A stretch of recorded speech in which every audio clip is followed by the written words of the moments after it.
요한복음 21장 15절부터 17절까지의 말씀을 교독하시겠습니다.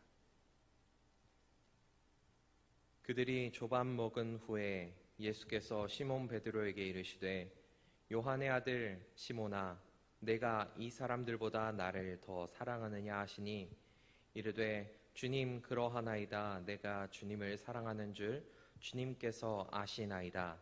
이르시되 내 어린 양을 먹이라 하시고 또 두 번째 이르시되 요한의 아들 시몬아 내가 나를 사랑하느냐 하시니 이르되 주님 그러하나이다.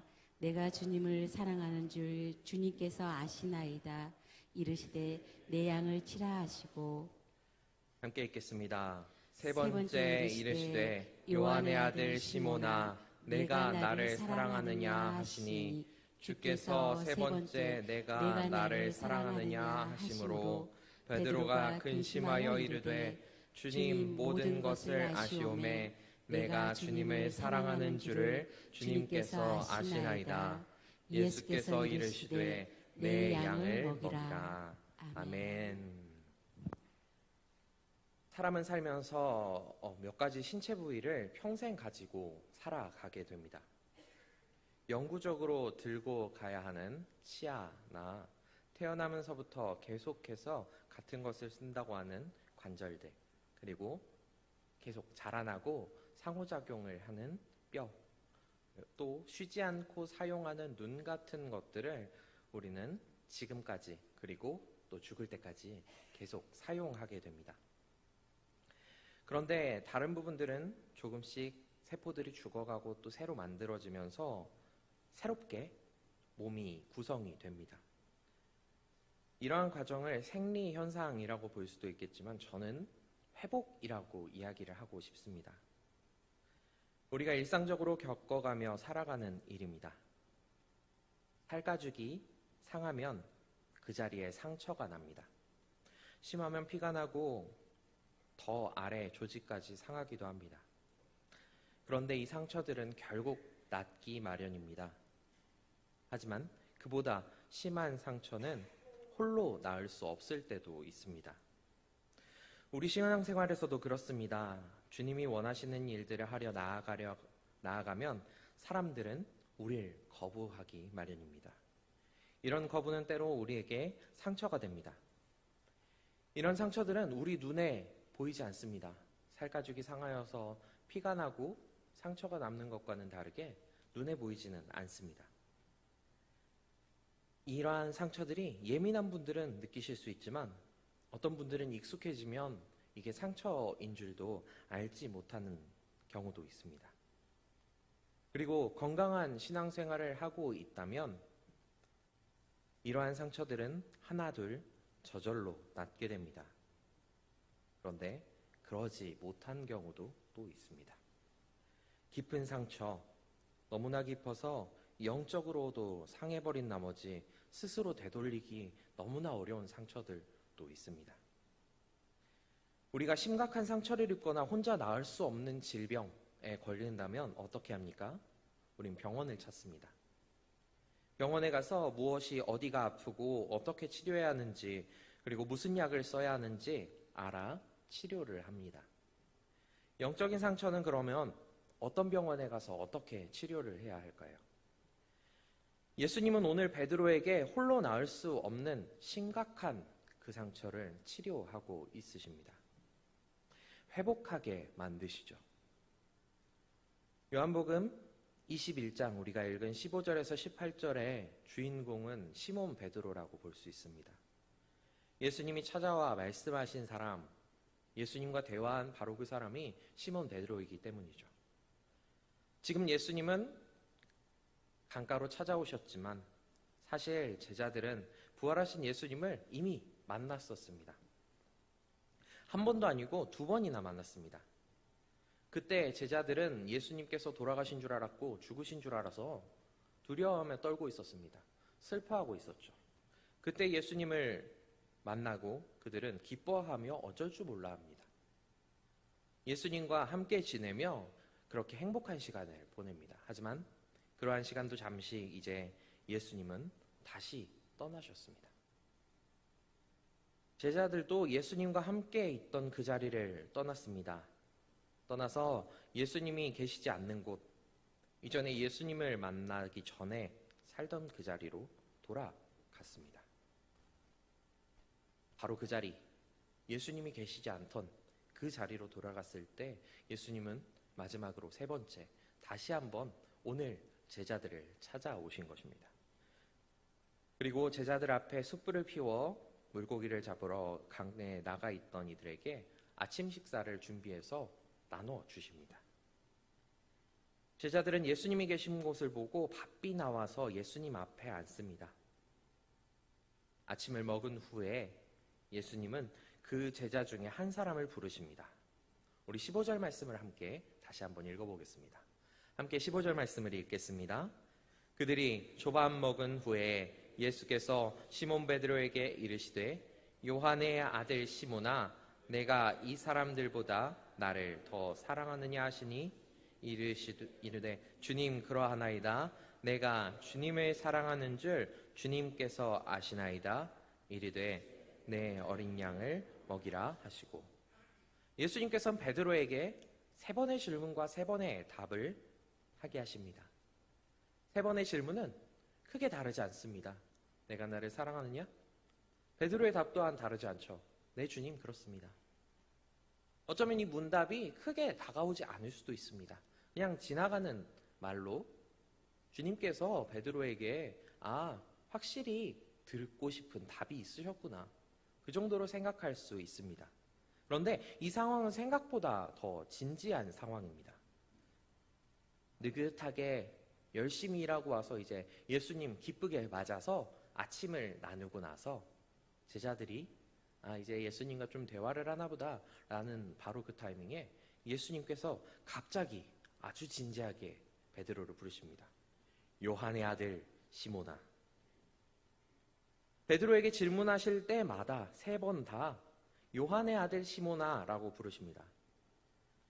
예수님이 이렇게 베드로를 부르시는 것은 그의 형제 안드레와 함께 제자가 되겠다고 찾아온 이후에 처음 그렇게 부르시는 겁니다. 몇 년 동안 사역을 했는데 요한복음에서는 처음 그 모습을 요한의 아들 시몬아 라고 부르신 이래로 마지막으로 그리고 처음으로 다시 한번 그렇게 부르신 거죠. 이 아버지의 이름까지 언급한 것은 그 상황을 매우 엄숙하고 공식적인 분위기로 만들려고, 바꾸려고 말을 꺼내신 겁니다. 단순하게 조반을 먹고 식사를 나누고 풀어진 분위기에서 부드럽게 이야기하는 것이 아니라 좀 더 엄숙하고 진지한 분위기로 상황을 바꾸신 것이죠. 이건 예수님과 제자들 관계에서도 새로운 국면을 맞이했음을 보여주는 것입니다. 마치 예수님을 베드로가 처음 만났을 때처럼 그들이 예수님을 다시 한번 맞이하게 되었다는 의미도 되는 것입니다. 지금 제자들이 앉은 자리는 예수님 앞입니다. 예수님이 피워두신 숯불 앞에 그들은 앉아 있습니다. 그런데 베드로에게는 이 모습이 조금 다른 이미지로 다가옵니다.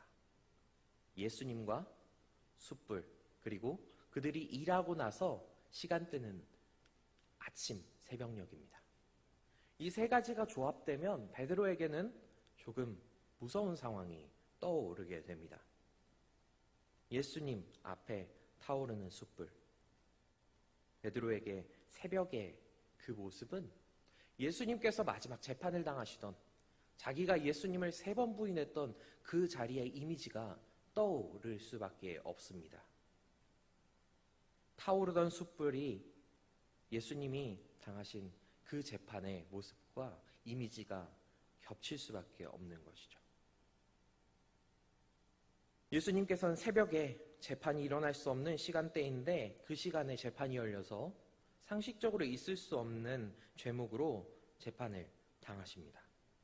공정한 재판을 위한 그 어떤 재료도 없는 상황에서 단지 한 사람을 유죄로 만들기 위해 몰려온 사람들과 압박하기 위해 찾아온 종교 지도자들, 그들의 광기에 짓눌려서 이미 시작부터 결말이 지어진 재판. 그리고 그 재판의 두려운 분위기에 베드로까지 짓눌려 있던 그 상황. 주변 사람들이 네가 예수의 제자가 아니냐, 그 말에 3번이나 부인했던 바로 그 상황이 떠오를 수밖에 없었던 것입니다. 예수님이 피워두신 새벽녘의 숯불, 이는 베드로가 예수님을 배반했던 기억을 살려내는 도구가 되었을 것입니다. 베드로는 그 숯불을 쬐다가 예수님을 3번이나 부인했습니다.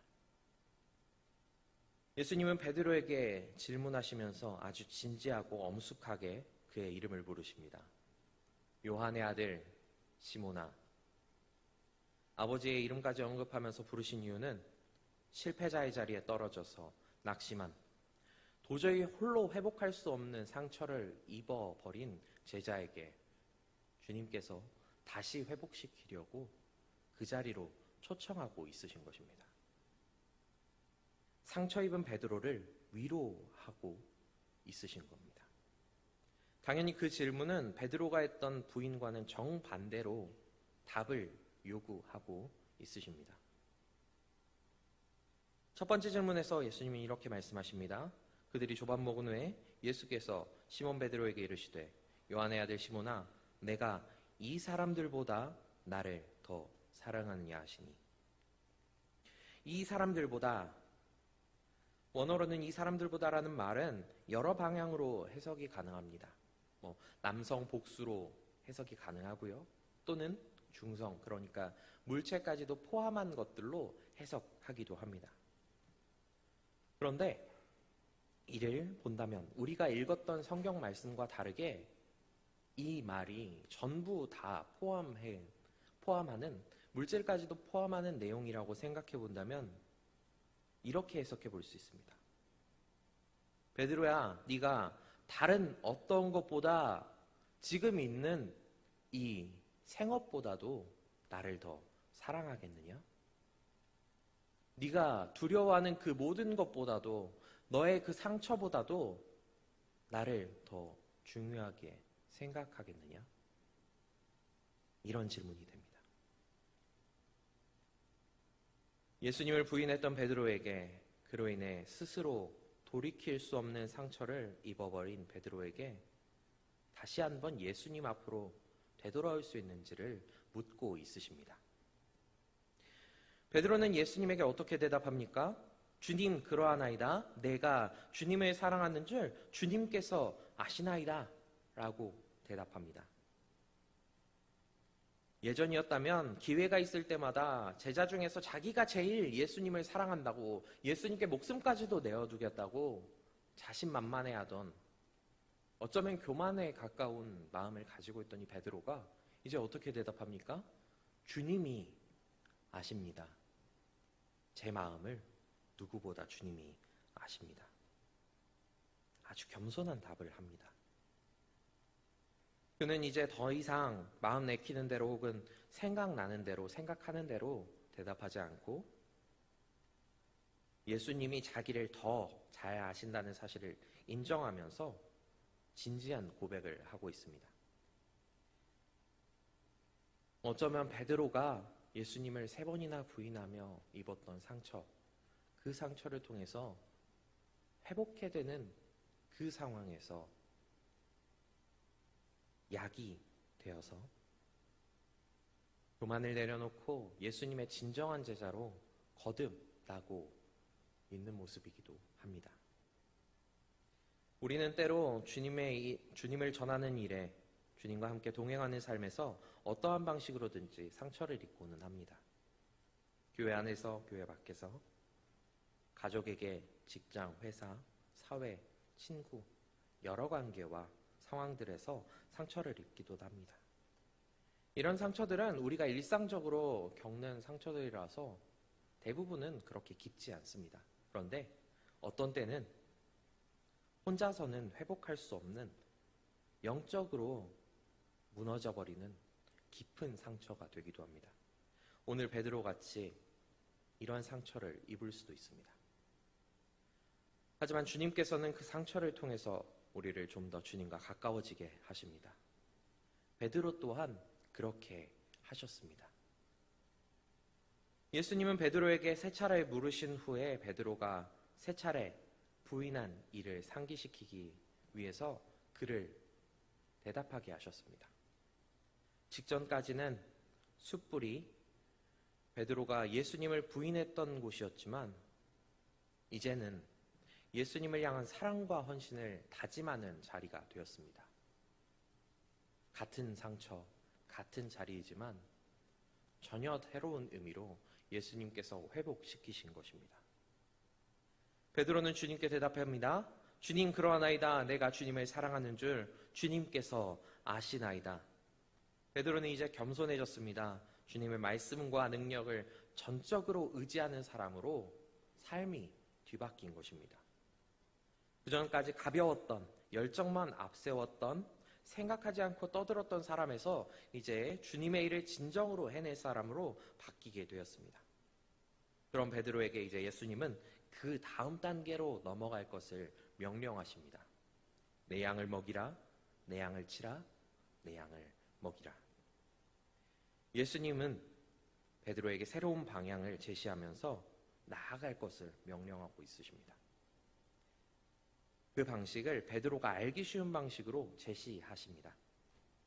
당시에 큰 양떼를 이끄는 일은 우두머리 목자와 그 부하 목자 여럿이 일을 관리했습니다. 함께 나누어 가면서 일을 했죠. 예수님은 이와 비슷한 형태로 우두머리 목자가 부하 목자에게 양을 맡기듯이 베드로에게 이야기하셨습니다. 이 양떼의 목자는 예수님이십니다. 예수님을 따르는 사람, 예수님을 믿을 사람, 예수님을 믿는 사람들, 그들을 목양하도록 위임하십니다.